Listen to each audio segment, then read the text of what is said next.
Oh, there were lots of boos at full-time at Old Trafford. Manchester United drawing 1-1 with relegation-threatened Burnley, mounting yet more pressure, you'd think, on Erik ten Hag. 2 wins in 9 in the Premier League now, Melissa. And it was quite a torrid performance from them in the end. Do you think this is going to, in any way, ease the pressure on Erik ten Hag? Because he does I feel like he's under the pump all the time. It definitely doesn't ease the pressure, especially when match-going fans tend to turn and they're now questioning not just the results. So the boos weren't just at full time, it was when the substitutions were made. They were vocalising their dismay at that as well. And you know what? There's a lot of people at Manchester United who are so desperate for Erik ten Hag to do well because they understand the state of play at the club and what it's been like, what he's dealt with, how much effort he's tried to put into correcting a lot of the flaws they've had in terms of discipline and the culture around the place. But as it was put to me, he's talking himself out of a job. Some of the stuff he says in press conferences, and when you're looking at it back and you're thinking, I understand he's now probably feeling in a place of needing to defend himself and defend his job. And so he's trying to find the things to highlight that could be positive or underlying reasons that things aren't going well. But it sometimes jars with reality. And I think as a fan, if you're reading or listening to that, you're thinking, have you just watched the same game as I have? Or have you not seen the recurring trends over the last few months? So that I understand he feels that he's under so much pressure and he has to really fight for himself. But the quote I was given was he's talking himself out of a job. Yeah, he's taken the media on, hasn't he? I mean, it was a fascinating press conference this week when he sort of said, he went back at them and said the media had described the game against Coventry, even though it was a victory in the end, as, you know, a disgrace, embarrassment. And then he said, you're in a disgrace, you're an embarrassment, you know, to describe a win like that.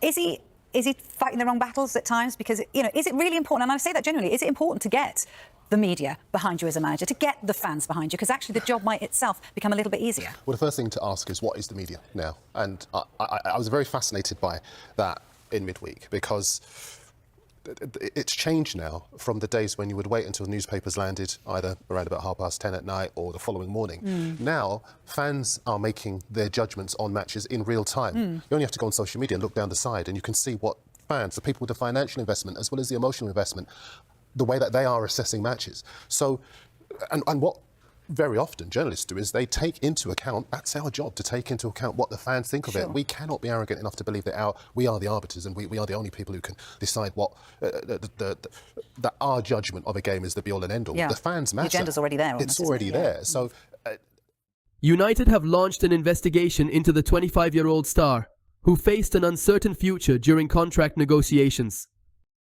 A bold stopper is likely to be the first target on Sir Jim Ratcliffe's transfer list ahead of his first term as co-owner of Manchester United. As such, the Red Devils have found themselves linked to numerous names as the campaign draws to a close, one being Barcelona's Ronald Araujo. Scouring the market for centre-halves is vital for United after this season has inflicted one of the most debilitating injury crises we've seen in recent years. Currently, in the backline, all of Rafael Varane, Lisandro Martinez, Johnny Evans, Victor Lindelof, Willy Cambuala, Tyrell Malacia, and Luke Shaw are sidelined, which has led to Casemiro being made to deputies alongside Harry Maguire in the past 3 matches. The Catalan outfit are desperate to keep Araujo given his integral role in the team, but may become resigned to losing him should talks fail to progress over a contract extension. His current terms expire in 2026, and as it stands, an agreement has not been reached for him to stay long-term. Losing him for free is an absolute no-go for Joan Laporta and co., so a sale may be the most suitable option to ensure Barcelona recuperate sufficient funds from his exit. Spanish transfer expert Mateo Moreto has confirmed to Football Espana that United have sounded out a move for the 25-year-old Uruguayan. As it stands, any potential price tag is unknown. Borussia Dortmund need Champions League football to secure Sancho transfer this summer. Manchester United's Jadon Sancho has enjoyed a huge upturn in fortunes since rejoining Borussia Dortmund on loan in January. The 24-year-old has scored 3 goals and created 2 assists in 16 appearances across all competitions for the Bundesliga club. Sancho also struck the opener against Leipzig with a stunning effort on Saturday, but Dortmund went on to lose at the Red Bull Arena. According to Fabrizio Romano, the Bundesliga giants are eager to retain the winger's services beyond the summer.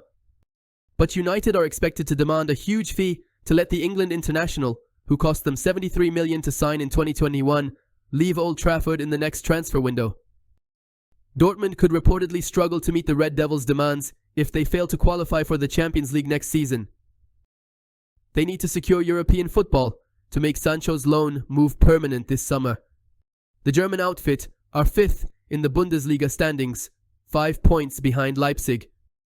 With 4 games remaining in the season, Edin Terzic's side are unlikely to finish in the top 4. But they could still secure Champions League football, as the Bundesliga will likely receive an extra spot in next year's revamped edition of the tournament. Dortmund can also boost their qualification chances by beating Paris Saint-Germain in the semi-final of the European tournament next month.